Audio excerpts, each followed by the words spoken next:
एक समचतुर्भुज का क्षेत्रफल क्या होगा अगर उसके विकर्णों की लंबाई 25 सेमी और 20 सेमी है तो समचतुर्भुज का क्षेत्रफल का सूत्र अभी क्या लगाया था। अब देखो, जिसको फॉर्मूला याद नहीं है ना, वो मगजमारी कितनी कर लेना, उसका प्रश्न बनेगा ही नहीं। तो समचतुर्भुज का क्षेत्रफल का सूत्र लिखा लगाया था 1/2 गुणा D1 गुणा और D1 D2 क्या थे, उसके विकर्णों की माप। तो 1/2 पहली D1 कितनी है 25, D2 कितनी है 20, तो कितना हो जाएगा 250, बी ऑप्शन। चलो अगले प्रश्न में लिखो नेक्स्ट। एक आयत का क्षेत्रफल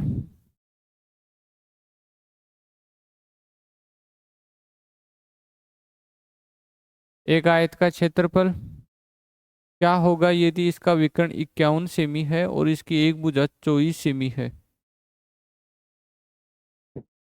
देखो, एक आयत का क्षेत्रफल क्या होगा यदि इसका विकर्ण विकर्ण तो कितना दे रखा है हमारे को, बोलो रे। विकर्ण कितना दे रखा है 51, तो विकर्ण दे रखा है। और और इसकी एक भुजा कितनी दे रखी है 24। अब हमारे को तो क्षेत्रफल का सूत्र ये चाहिए 1/2 गुणा लंबाई गुणा चौड़ाई। ये तो चाहिए आयत का क्षेत्रफल का, यही चाहिए, नहीं चाहिए। हाँ, क्या चाहिए, सिर्फ लंबाई गुणा चौड़ाई। कुछ तो यकीन बढ़ जाते, विश्वास के साथ कहने की आवश्यकता होती है बस। तो क्षेत्रफल बराबर लंबाई गुणा चौड़ाई। अब हमारे पास लंबाई तो मिल गई, कितनी मिल गई 24। सिर्फ क्या चाहिए चौड़ाई, और चौड़ाई कहाँ पर है, इस जगह है। और चौड़ाई का पता करने के लिए पाइथागोरस प्रमेय लगाओगे, और पाइथागोरस प्रमेय से क्या आएगा कि लंब, यानी इसको अगर मैं b मानता हूं तो b बराबर आएगा √51 का स्क्वायर माइनस 24 का स्क्वायर। कर्ण का स्क्वायर माइनस आधार स्क्वायर बराबर लंब स्क्वायर होता है, पाइथागोरस प्रमेय से त्रिभुज वाले फॉर्मूले में बताया था। तो b बराबर, एक बार दोनों का जोड़ कर दो और एक बार दोनों की बाकी कर दो। तो जोड़ करने पर तो कितना आता है 75, और बाकी करने पर कितना आता है 27 आता है 27। अब आप वो टुकड़ा निकाल लो इनमें जिसका पूरा पूरा बने। तो 75 में 25 × 3 होता है, ठीक है। और 27 में 9 × 3 होता है, इस वाला 3 और इस वाला 3 वापस 9 बना लिए। अब बता दो b बराबर क्या हुआ। तो ये तो 5 और वहां से 3 और 3 यानी 9, 45 हुआ। तो लंबाई गुणा चौड़ाई, तो 24 × 45 का मल्टीप्लाई कितना आया 1080, ये आया था। ठीक है, तो कौन सा ऑप्शन आ गया, सी ऑप्शन आ गया।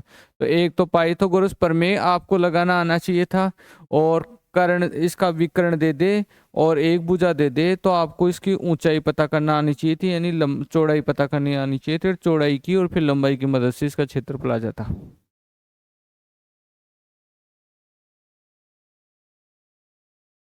एक वर्ग का विकर्ण 12 सेमी है, इसकी भुजा की लंबाई कितनी होगी। एक वर्ग का विकर्ण 12 सेमी है, इसके भुजा की लंबाई कितनी होगी। तो ये चित्र बना बना के करना इन प्रश्नों को सबको, क्योंकि बड़े प्रश्न फिर आपसे नहीं होंगे ऐसे। तो वर्ग का विकर्ण ये तो कितना है 12 सेमी, और वर्ग में क्या होता है, ये और ये दोनों बराबरी तो होती है। मैं तो बनाने में तो ऐसा ही बनाई हूँ, लेकिन वर्ग का मतलब चारों भुजाएं तो बराबर होती है कि। तो ये 12 सेमी हो गया विकर्ण तो, और ये दोनों भुजा ए होगी। अब पाइथागोरस प्रमेय लगाओ, a² + a² बराबर क्या हो जाएगा 144, यानी 12 का स्क्वायर हो जाएगा।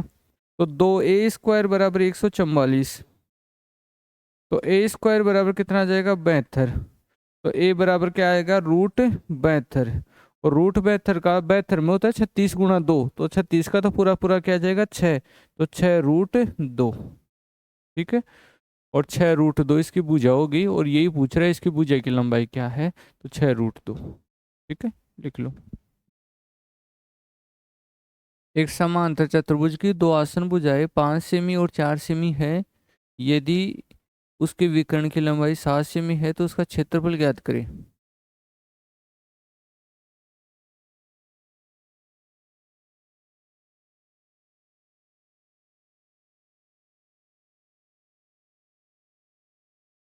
तो ये प्रश्न हमें दो त्रिभुजों के क्षेत्रफलों का योग से करना होगा। देखना कैसे। एक समांतर चतुर्भुज लेना है, ये ले लिया समांतर चतुर्भुज, ठीक है, समांतर चतुर्भुज ले लिया। अब समांतर चतुर्भुज के आसन भुजा है 5 सेमी 4 सेमी है, तो ये 5 है, ये 5 है, ये 4 है, ये 4 है। क्योंकि समांतर चतुर्भुज में आमने सामने की भुजाएं तो बराबर होती है, तो 5 5 होगी, 4 4 होगी। और विकर्ण की लंबाई कितनी है? 7 है। ये विकर्ण हो गया 7।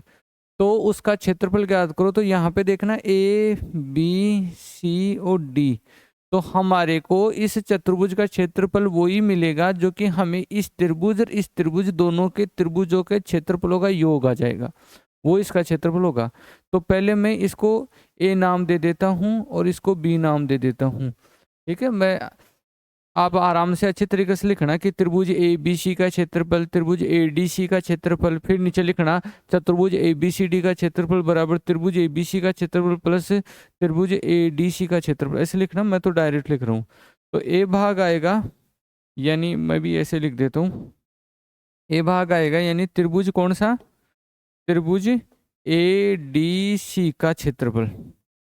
तो त्रिभुज एडीसी का एरिया क्या आएगा बताओ? Root S. एस बताओ क्या है इसका? एस होता है इन तीनों का योग का आधा, यही तो होता था। तो इन तीनों का योग कितना हो रहा है? 16। 16 का आधा कितना होता है? 8। तो एस बराबर कितना है? 8 है। पता है ना कैसे निकाला हूं? तो एस की जगह लगाएंगे 8। फॉर्मूला क्या था? एस एस माइनस ए। 8 में से 5 जाए तो कितना बच जाएगा? 3। 8 में से 7 जाए तो क्या बच जाएगा? 1। और 8 में से 4 जाए तो क्या बचेगा? 4। ये क्या बनेगा? ये 8 या 24, और 24 गुणा 4 कितना होता है? 96। 96 का पूरा पूरा रूट तो निकलता नहीं है, लेकिन 96 में 16 गुणा कितना होता है? 6। तो 16 तो बाहर आ जाएगा और 6 अंदर ही रह जाएगा। 4 रूट 6 तो ये आया था, ठीक है। अब हम निकालेंगे त्रिभुज ए बी सी का क्षेत्रफल। ए बी सी का क्षेत्रफल कैसे निकालेंगे? इसी फॉर्मूले से निकालेंगे, हीरा के सूत्र से, एस रूट वाले से ही, ठीक है। एस बताओ यहाँ पे एस कितना रहेगा? 5 4, 5 4 और 7 है। यहाँ पे कौन था? 5 4 और 7 था। सेम ही था कि? सेम ही, सेम ही है तो उसका डबल आ जाएगा, निकालने की जरूरत ही नहीं है। मतलब ये भी वही आ जाएगा, 4 रूट 6। और पूरे का क्षेत्रफल क्या आ जाएगा? 4 रूट 6 का डबल। 4 रूट 6 का डबल कितना हो जाएगा? 8 रूट 6। बस,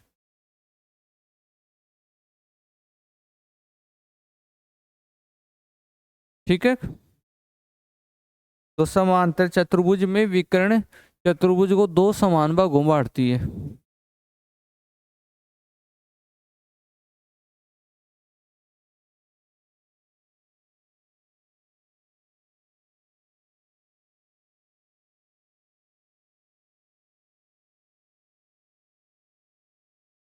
बराबर, ठीक है भाई। अपन कमरे के फर्श पे कालीन बिछा रहे हैं, तो फर्श का क्षेत्रफल वही होगा जो कि कालीन का क्षेत्रफल होगा। तो मैं क्या लॉजिक लगाऊंगा कि कालीन का क्षेत्रफल बराबर फर्श का क्षेत्रफल। और ये बोल रहा है कि 20 मीटर लंबे और 12 मीटर चौड़े कमरे को, तो कमरे का क्षेत्रफल तो है 20 गुणा 12 मीटर में, ठीक है। क्लियर है क्या बात? ये इतनी 20 गुणा 12 मीटर में। और अगर मैं इसको सेमी में बदलना चाहता हूँ, तो मीटर को सेमी में बदलने के लिए 100 से गुणा, और चौड़ाई वाले मीटर को बदलने के लिए फिर से 100 से गुणा। ये किसका क्षेत्रफल है? कमरे के फर्श का क्षेत्रफल है। फर्श का क्षेत्रफल कालीन के क्षेत्रफल के बराबर होगा, जब भी तो कालीन फर्श को ढक पाएगी, ठीक है नहीं है? तो ये तो रहा फर्श का क्षेत्रफल हो गया। लंबाई थी 20 और चौड़ाई थी 12, और मीटर को सेमी में बदलने के लिए 100 से गुणा कर दिया। ये शुरू की क्लास में बताया भी था। अब बताओ 75 सेमी तो उसकी चौड़ाई है, किसकी? कालीन की। 75 सेमी चौड़ाई है, तो लंबाई L सेमी मान लिया मैं। लंबाई क्या मान लिया? L सेमी मान लिया। अगर ऐसे प्रश्नों का ज्यादातर आंसर किस में आता है? मीटर में आता है। तो मीटर में आता है तो आप क्या करोगे? आप ये जो सेमी है ना, इस सेमी को ही मीटर में बदल दोगे, ताकि L ऑटोमेटिक ही मीटर में आ जाएगा। ये मीटर में है ही, ये मीटर में है ही, सेमी में 100 का भाग देते, ये भी मीटर हो गया, और गुणा में एल भी क्या है, मीटर है। ठीक है, देखो 3 बार और 4 बार, यहां से काटूंगा तो इसको कितनी बार काट देगा, 4 बार, तो 16। क्यों, तो एल बराबर 320 मीटर। यही आया था कि आपके भी, किस किस क्या गया था। ठीक है, वेरी गुड, उतारो।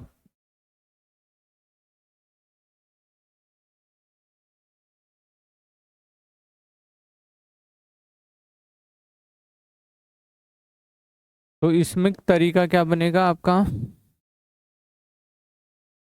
कमरे के क्षेत्रफल में टाइल का क्षेत्रफल का भाग देना है। 39 मीटर 10 सेमी लंबे और 35 मीटर 70 सेमी चौड़े क्षेत्रफल में अधिकतम आकार का वर्गाकार टाइल बिछाना है, उसमें कितने टाइल लगेंगे। पहले तो अधिकतम आकार पकड़ना है कि उसका अधिकतम क्या आकार करे।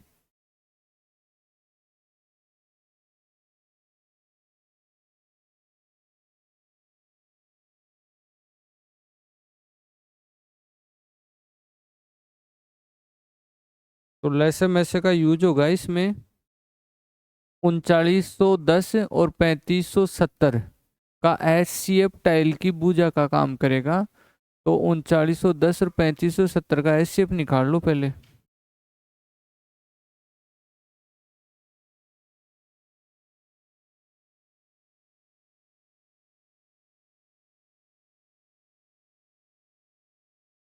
देखो, तो टाइलों की संख्या देखनी है हमें, कितने टाइल लगेंगे, तो 3910 और 3570, 3570 इनका निकलेगा सबसे पहले HCF। HCF निकालने के ये भाग भी दिए, भाग विधि में क्या होता है कि बड़े में छोटे का भाग देते हैं, जो लास्ट में जीरो कर देता है वही उनका HCF होता है। HCF का मतलब होता है वो अधिकतम संख्या देखनी है ना, तो HCF का मतलब है वो अधिकतम माप है जो 3910 को भी डिवाइड कर देगी और 3570 को भी डिवाइड कर देगी। 3910 और 3570 क्यों लिख रहा हूँ, क्योंकि 1 मीटर में 100 सेमी होती है, तो 3900 तो ये होगी, 3910 होगी, वहाँ 3500 तो 35 में होगी, 70 अलग है तो 3570 होगी। तो अपने तरीका ये रहेगा, टाइलों की संख्या बराबर, टाइलों की संख्या बराबर कमरे का, कमरे का क्षेत्रफल, जो कि फर्श का क्षेत्रफल, फर्श का क्षेत्रफल क्या रहेगा, 3910 गुणा 3570 बटावा टाइल का क्षेत्रफल, और टाइल की भुजा जैसे ए आ गई तो भुजा, इसका ये टाइलों की संख्या होगी। कमरे के क्षेत्रफल में से, कमरे के क्षेत्रफल में टाइल का क्षेत्रफल का भाग दे देंगे, तो ये क्षेत्रफल जितनी बार डिवाइड करेगा उतनी ही टाइलें लगेगी।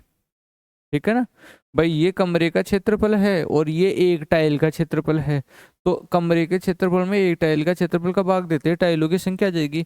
एक टाइल का क्षेत्रफल ए स्क्वायर क्यों है, क्योंकि ए स्क्वायर का मतलब रहेगा इन दोनों का HCF, और HCF वह है बड़ी से बड़ी संख्या होती है जो दी गई संख्या को विभाजित कर सकती है।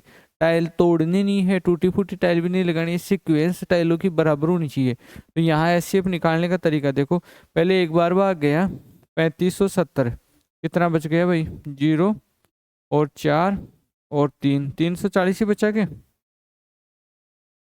अब 340 का भाग देना है 3570 में, 3570 में 340 का भाग देना है। अब कितनी बार गया,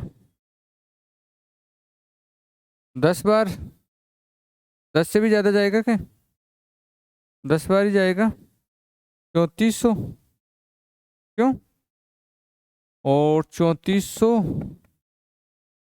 अब कितना बच गया भाई, 0 7 1, 170 का दो 340 में, 2 बार, क्यों, हो गया पूरा काम। तो 170 सेमी तो चौड़ी और 170 सेमी ही ऊंची ये टाइलें लगेगी उसमें। ठीक है, तो 3910 गुणा 3570 तो कमरे का क्षेत्रफल है, और एक टाइल का क्षेत्रफल होगा 170 गुणा 170। अब सोल्व कर दो, ये काट दिया, ये भी काट दिया, 17, 17 दूना 34, क्यों, और 5 4 51, 17 तिया 51। 23 बार तो ये, और 17 दूना 34, और एक बार ये 21 63, 63 का 3 राशि की कितनी होगी 6, 21 दूना 42, 6 कितना होता है 48, 483 टाइल लगेगी फिक्स फिक्स।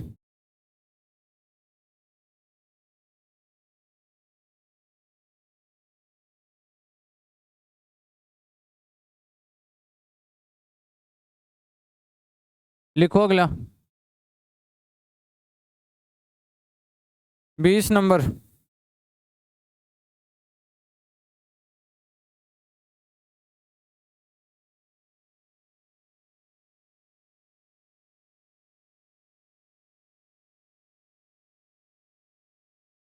एक समचतुर्भुज का क्षेत्रफल ज्ञात करो जिसकी एक भुजा की माप 20 सेमी है और एक विकर्ण 24 सेमी है। तो पहले तो एल वाले सूत्र से दूसरा विकर्ण भी पता कर लो, और फिर विकर्णों का गुणनफल ही 1/2 से मल्टीप्लाई होने पर क्षेत्रफल बता देता है, तो आराम से क्षेत्रफल आ जाएगा।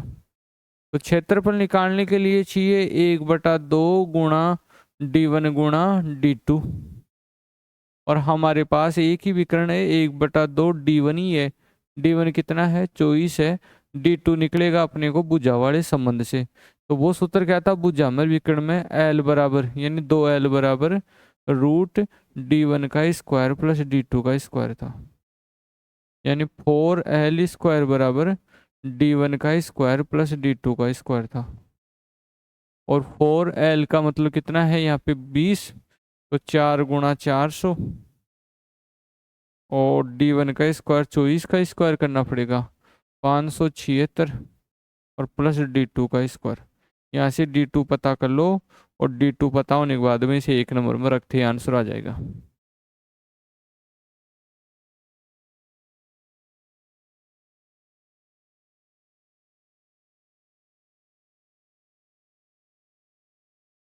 देखो 1600 में से कितना घटेगा 576, तो कितना हो जाएगा 1024। 1024 का रूट कितना होता है 32, ठीक है ना। बेसिक क्लास से अगर नहीं पता है तो बेसिक क्लास से ले लो, यूट्यूब पे करवाई हुई है 12-14 घंटे की क्लास है, वो बगैर कुछ होगा नहीं। इससे काट दिया तो कितना हो गया 12, 12 दूना 24 का 4 हासिल की 2, 36 और 2 38, 384 आया। ये सही आंसर हो जाएगा इसका। तो दोनों फॉर्मूले पूछ लिए एक ही क्वेश्चन में, ठीक है। लिख लिए क्या, लिख लो नहीं लिखे हो तो।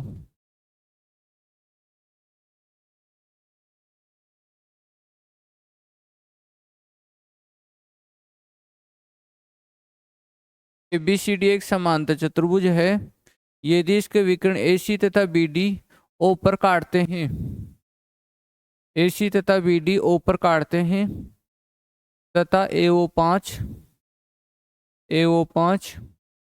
BO7 और कोण AOB बराबर 120 डिग्री हो, और कोण AOB बराबर 120 डिग्री हो, तो चतुर्भुज का क्षेत्रफल बताओ। तो चतुर्भुज का क्षेत्रफल बताओ।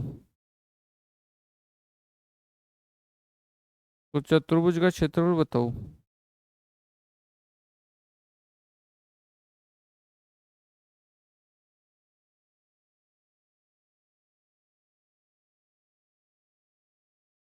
तो ध्यान दीजिएगा, अगर समांतर चतुर्भुज में दोनों विकर्ण आपको दे दे, ABCD एक समांतर चतुर्भुज है, यदि इसके विकर्ण AC व BD O पर काटते हैं। देखो एक बार कंडीशन क्या बन रही है, ये एक समांतर चतुर्भुज है, ABCOD एक समांतर चतुर्भुज है, इसके विकर्ण AC विकर्ण हो गया, एक BD विकर्ण हो गया, और ये कहाँ पे काट रहे हैं O पे काट रहे हैं।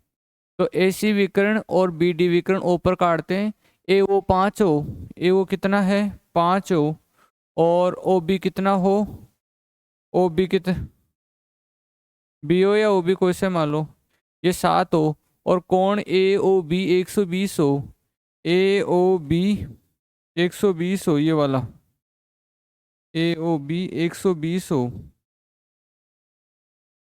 तो चतुर्भुज का क्षेत्रफल बताओ। तो ध्यान देना, समांतर चतुर्भुज में एक तो ये जो इसका दोनों विकर्णों का टान बिंदु है ना, ये बराबर बराबर काटते हैं, 5 इधर काटेंगे तो 5 इधर, और 7 इधर काटेंगे तो 7 इधर। और एक इसका क्षेत्रफल का जो सूत्र बनता है एरिया का, 1/2 गुणा d1 गुणा d2 और गुणा साइन थीटा बनता है। ये इसीलिए मैंने ये प्रश्न लाया हूं मैं, ठीक है ना। अगर थीटा का मान दे देना तो 1/2 गुणा d1 गुणा d2 साइन थीटा बनेगा, और उससे 1/2 d1 d2, तो d1 d2 कितना हो गया 14 गुणा 10, और साइन थीटा यानी साइन 120 डिग्री। और साइन 120 डिग्री का मान पता करने के लिए आपको थोड़ा सा त्रिकोणमिति का पता होना चाहिए। साइन 120 डिग्री का मान पता करने के लिए साइन 90 + 30 करेंगे, और साइन 90 + 30 होता है ना, वो सेकंड में आता है, सेकंड में साइन से बनने वाला पॉजिटिव ही होता है, तो वो हो जाएगा कोस 30। और कोस 30 का मतलब कितना होता है, कोस 30 का मतलब होता है √3/2। ठीक है ना, त्रिकोणमिति का नॉलेज है भाई वो।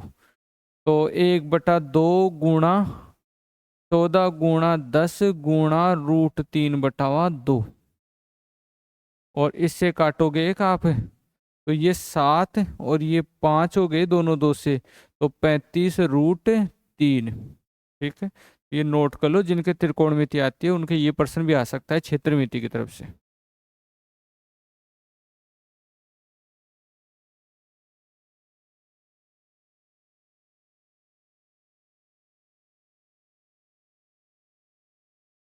चले आगे। तो आप ये फॉर्मूला और इस क्वेश्चन के स्टार लगा के रख लेना भाई, थोड़ा सा अलग हट के प्रश्न है तभी मैंने आपके लिए लिया हूँ, क्योंकि ऐसे प्रश्न आ जाते हैं फिर रह जाते हैं। चले आगे,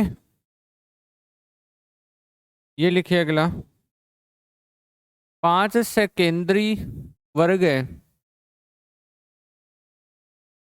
5 सेकेंद्री वर्ग है, यदि सबसे छोटे वर्ग के अंदर बने एक वृत्त का क्षेत्रफल 77 वर्ग सेमी है, और उन वर्गों के कोनों के बीच की दूरी 1.5 सेमी है,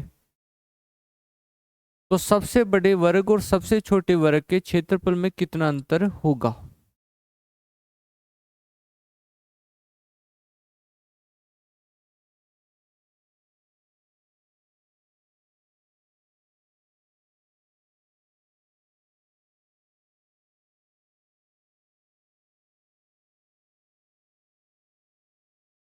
आया किसी का।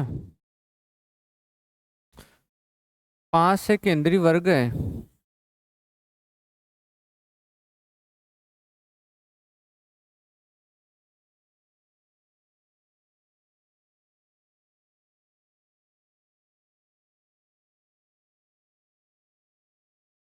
5 वर्ग है जी।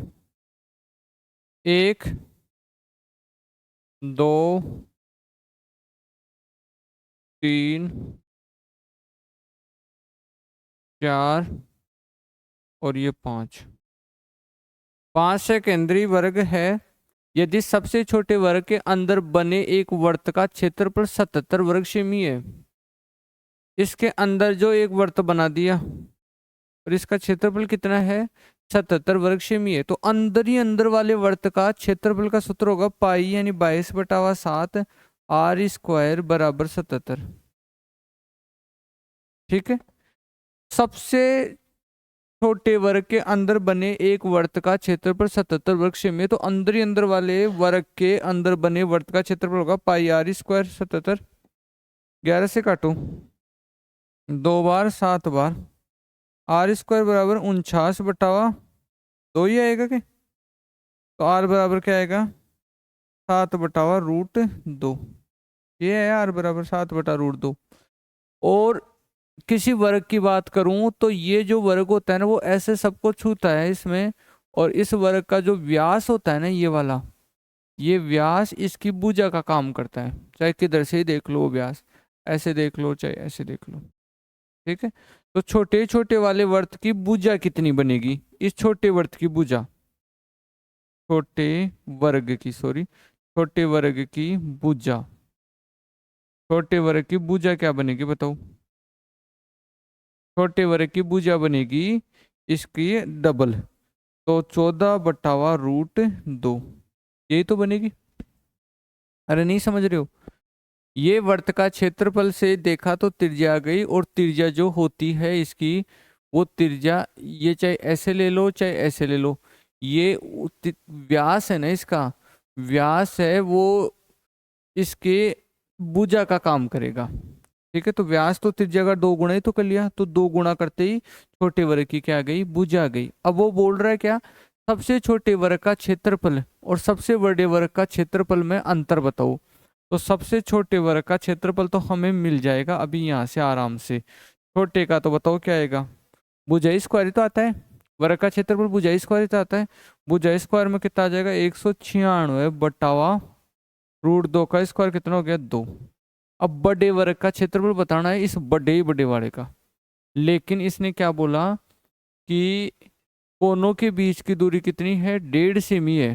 कोनों के बीच की दूरी कितनी है, 1.5 सेमी। तो मुझे ये बताओ ये कितना है, ये छोटे छोटे वाले का ये बताओ, ये बात तो ये कैसे निकलेगा, इसका विकर्ण निकालो और विकर्ण का आधा कर दो तो ये भाग आ जाएगा। ठीक है, और विकर्ण कैसे आएगा, जब इसकी एक साइड कितने की है, 14/√2, 14/√2 ये है और 14/√2 ये है। तो विकर्ण बताओ, विकर्ण क्या होता है, कर्ण होता है। तो कर्ण का स्क्वायर बराबर क्या होता है, कर्ण का स्क्वायर बराबर तो है आधार स्क्वायर प्लस लंबी स्क्वायर, या वैसे देख लो जो अभी डायरेक्ट सूत्र बताया था, क्या बताया था, √2 गुणा भुजा।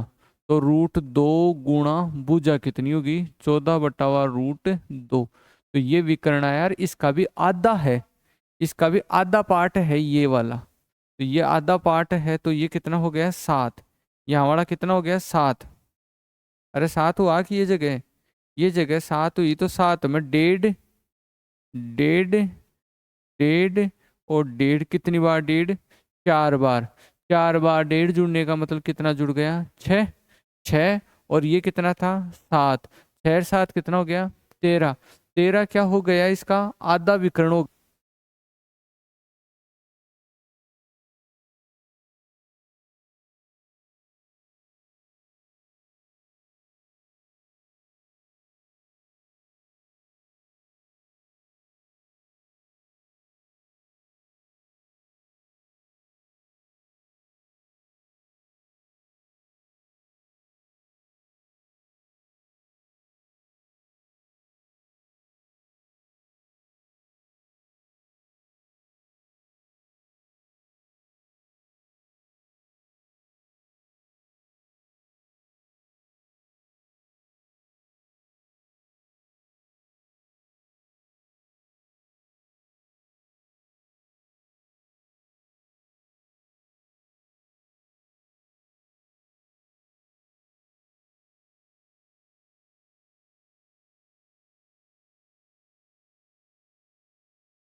उतार लो। तो यहाँ पे हमने लास्ट टाइम पे क्या किया था कि ये 7 निकल गई थी, और 7 के बाद में 1.5, 1.5, 1.5 और 1.5, तो 1.5, 1.5, 3, 3 और 3 ये 6, तो 7 और 6 कितनी होगी, 13। तो 13 ये आधी है, तो पूरी कितनी होगी, 26। तो 26 हो गई, तो फिर इस बड़े वाले का क्षेत्रफल क्या आएगा, विकर्ण का स्क्वायर बटा 2, तो 26 का स्क्वायर बटा 2, और फिर आगे सोल्व करके क्या आ गया, 240।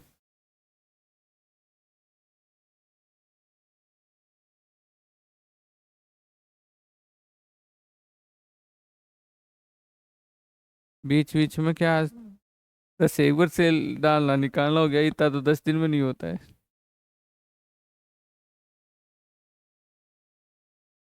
हम्म।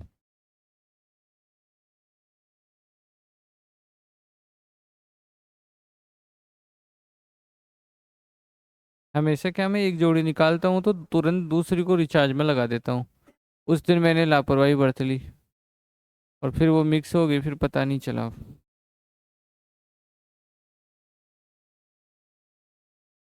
अब चालू करते वापस 0 आ जाता है। कितना चार्ज होता हो तो 10 मिनट में। फिर बार बार ये साइकिल क्या नीचे नीचे घूम रहा है, तो इसलिए सेल बैठ भी जाता है। नहीं समझे आप?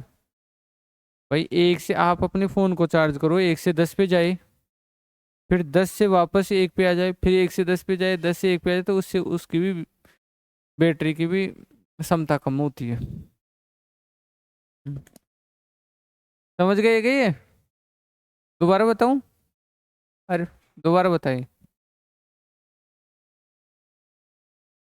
सबसे पहले तो ये देखना है इसमें कि ये जो छोटा ही छोटा वाला है ना, इस छोटे ही छोटे वाले का कैसे मैंने क्षेत्रफल निकाला।